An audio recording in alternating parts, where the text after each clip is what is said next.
Assalomu alaykum. Mening mavzuyim blockchain texnologiyasining kriptografik asosi. Blockchain nima va nima uchun ishlatiladi?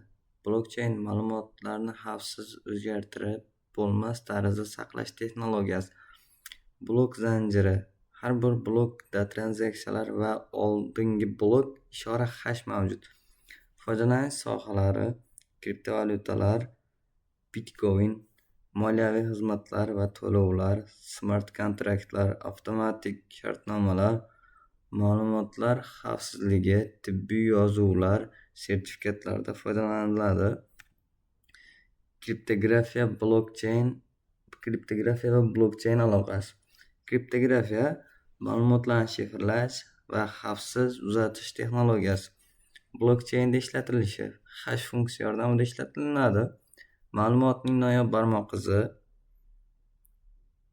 digital imzolar, tranzaksiyalarni tasdiqlash, xavfsizlik, soxtalashtirishga qarshi himoya. Bloklar, zanjir va distributiv tarmoqlar. Bloklar, ma'lumotlar, vaqt belgisi, oldingi blok hash kodi. Zanjir bir-biriga ulanadi, o'zgartirish darhol seziladi. Distributiv tarmoqlar, ma'lumotlarni markaziy server emas, barcha nodlar tasdiqlaydi. Markazlashmagan tizim, manipulyatsiya qiyin. Hash nima va qanday ishlaydi? Hash har qanday uzunlikdagi ma'lumotni kvadrat belgilangan uzunlikdagi noyob raqamli barmoq izi kvadratga aylantiruvchi matematik funksiya. Hash funksiyasi qanday ishlaydi? Ma'lumot olinadi, matn, fayl tranzaksiya qilinadi.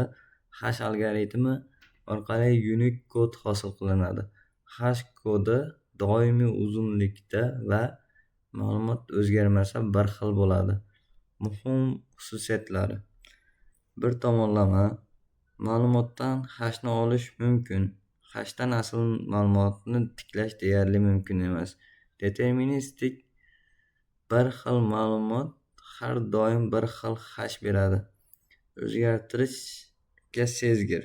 Ma'lumotning bir belgisini o'zgartirish hashni butunlay o'zgartiradi. Mashhur hash algoritmlari. SHA-256 eng ko'p ishlatiladigan blokchain hash algoritmi. Bitcoin va boshqa kripto loyihalarda 256 bit uzunlikdagi hash hosil qiladi. Boshqa mashhur hash algoritmlari MD5 eskirgan, xavfsiz emas. SHA-1 eskirgan, blokchain uchun tavsiya qilinmaydi. SHA-3 yangi va xavfsiz variant. Hashning vazifasi: ma'lumotni butunligini tekshirish va manipulyatsiyani aniqlash. Hash funksiyalarining blokchainda ishlatilishi. Bloklar xavfsizligi: har bir blokdagi ma'lumot SHA-256 kabi hash yordamida himoyalanadi. Bloklar butunligi: har bir blok oldingi blokning hash kodini o'z ichiga oladi. Agar blokdagi ma'lumot o'zgarsa, hash o'zgaradi, zanjir buzilgan bo'ladi. Ma'lumotlarni himoya qilish. Hash funksiyasi orqali tranzaksiyalar va bloklar soxtalashtirilmasdan saqlanadi. Asimetrik kriptografiya tushunchasi. Asimetrik kriptografiya ma'lumotlarni shifrlash va autentifikatsiya qilishda ikkita kalit ishlaydigan usul. Birinchi kalitimiz public key, ommaviy kalit. Barcha ochiq ma'lumotni shifrlash yoki raqamli imzoni tekshirish uchun ishlatiladi. Ikkinchi kalitimiz private key, shaxsiy kalit. Faqat egasida mavjud. Ma'lumotni shifrlash yoki raqamli imzo yaratish uchun ishlatiladi. Asimetrik kriptografiyaning afzalliklari: ma'lumot xavfsiz uzatish, tranzaksiyalarni autentifikatsiya qilishda ishlatiladi. Raqamli imzo tranzaksiya egasini tasdiqlash va ma'lumotning o'zgarmasligini kafolatlash uchun ishlatiladi. Ishlash prinsipi private key bilan tranzaksiya imzolanadi. Public key orqali foydalanuvchilar imzoni tekshiradi. Blokcheyndagi roli tranzaksiyalarni autentifikatsiya qiladi, ma'lumotning butunligini ta'minlaydi, soxtalashtirilishga qarshi himoya beradi. Tranzaksiyalarni autentifikatsiya va ishonchlilik. Tranzaksiyalar xavfsizligi. Har bir tranzaksiya raqamli imzo bilan himoyalangan. Public va private key orqali egalik va autentifikatsiya tekshiriladi. Blokcheyn markazlashmagan tizimda ham tranzaksiyalarni ishonchli qiladi. Natijada ma'lumot soxtalashmaydi. Foydalanuvchi shaxsiy kalit bilan tranzaksiyani tasdiqlaydi. Barcha tarmoq nodlari tranzaksiyani tekshiradi. Konsensus algoritmi PO va POS. Konsensus algoritmi blokcheyn tarmog'idagi barcha nodlar orasida kelishuvni ta'minlaydigan mexanizm. PO kompyuterlar murakkab matematik masalalarni yechadi. Masalan, yechilsa, yangi blok zanjiriga qo'shiladi, ko'p energiya talab qiladi. POS blok yaratish huquqi holdagi kriptovalyuta miqdoriga bog'liq. Kam energiya sarflaydi. Tarmoq ishonchliligi token egalari tomonidan ta'minlanadi. Blokcheyn tarmog'ida manipulyatsiya qilishni qiyinlashtirish. Blokcheyn xavfsizligi. Har bir blok oldingi blok hashni o'z ichiga oladi. Konsensus algoritmlari tufayli soxtalashtirilgan blok tarmoq tomonidan rad etiladi. Ko'p nodlar bir xil kelishuvga kelganligi sababli manipulyatsiya qiyin. Kriptografik tekshiruvlar orqali konsensus va kriptografik tekshiruvlar. Tranzaksiyalar, hash funksiyalari va raqamli imzo bilan tekshiriladi. Konsensus algoritmlari bloklar butunligi va ishonchliligini ta'minlaydi. Natijada tarmoq markazlashmagan, xavfsiz va manipulyatsiyaga chidamli. Har bir nod konsensusga qatnashadi. Blokcheynning amaliy qo'llanishi. Bitcoin markazlashmagan raqamli valyuta. Tranzaksiyalar blokcheynda ochiq va o'zgarmas saqlanadi. POW asosida. Boshqa qo'llanishlar: bank va moliya tizimi, logistika va yetkazib berish, tibbiy va ta'lim ma'lumotlari davlat xizmatlarida qo'llaniladi. Kriptografik zaifliklar va xavfsizlik muammolari.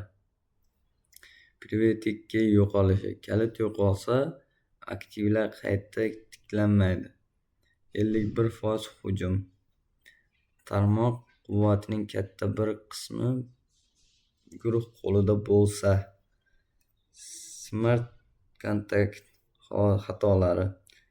Koddagi xatolar mablag' yo'qotilishiga olib kelishi mumkin. Phishing va ijtimoiy hujumlar. Foydalanuvchini aldash orqali kalitni qo'lga kiritish. Kelajakda rivojlanishi va xavfsizlik tavsiyalari. Kelajak yo'nalishlari: tezroq va kam energiya sarflaydigan tarmoqlar, markazlashmagan web 3 tizimlari. Endi amaliy qismini ko'ramiz. Amaliy qismi Python dastur tilida olib boriladi. Hash256 funksiya qo'llaniladi. Ma'lumot o'zgarganda hash qanday o'zgarishi tekshiriladi. Raqamli imzo jarayoni birlashtiriladi. Natijada blokcheynda ma'lumotlar xavfsizligi ta'minlanishi isbotlanadi. Bu o'zimda amaliy qilgan ishlarim. Amaliy ishini Pythonda ko'rib o'tamiz.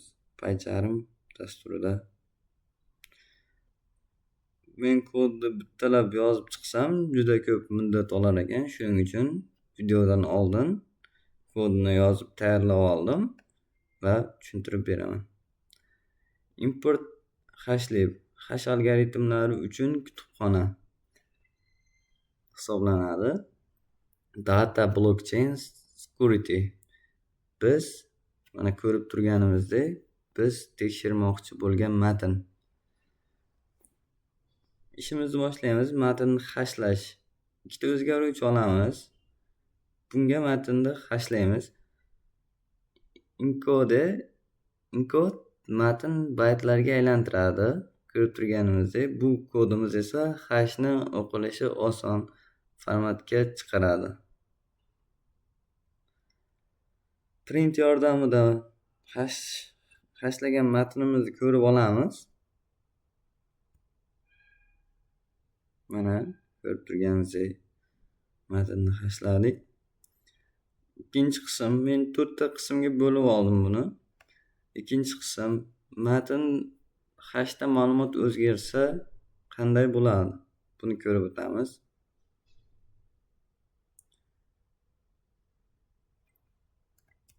Men ma'lumotni e'tibor bersak, bitta harf katta harfga o'zgartirdim.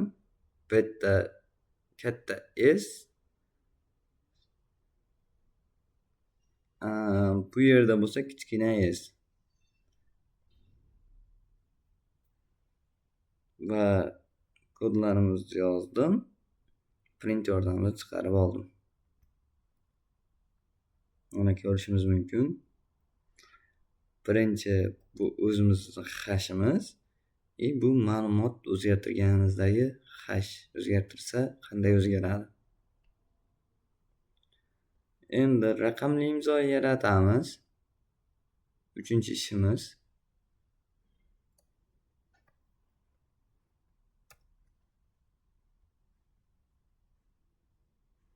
Buning uchun shaxsiy kalit, private key, ya'ni aytib o'tganimizdek, bu shaxsiy kalit faqat siz bilasiz.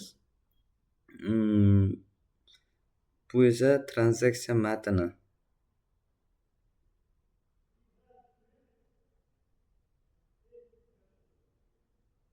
Va buni ishlatib ko'ramiz bu kodimizni. Mana ko'rib turganimizdek ishladi. Bu transaksiya, bu raqamli imzo.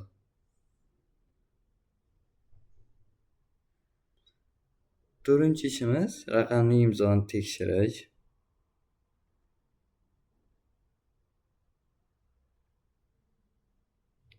Kommentdan ochamiz va tekshiramiz. Mana raqamli imzoni ham tekshirib oldik.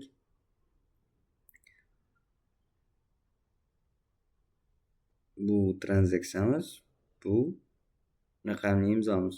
Imzo tasdiqlan, tranzaksiya ishonchli. Rahmat e'tiboringiz uchun. Videomni shu joyda tugataman. Kamchiliklar bo'lsa uzr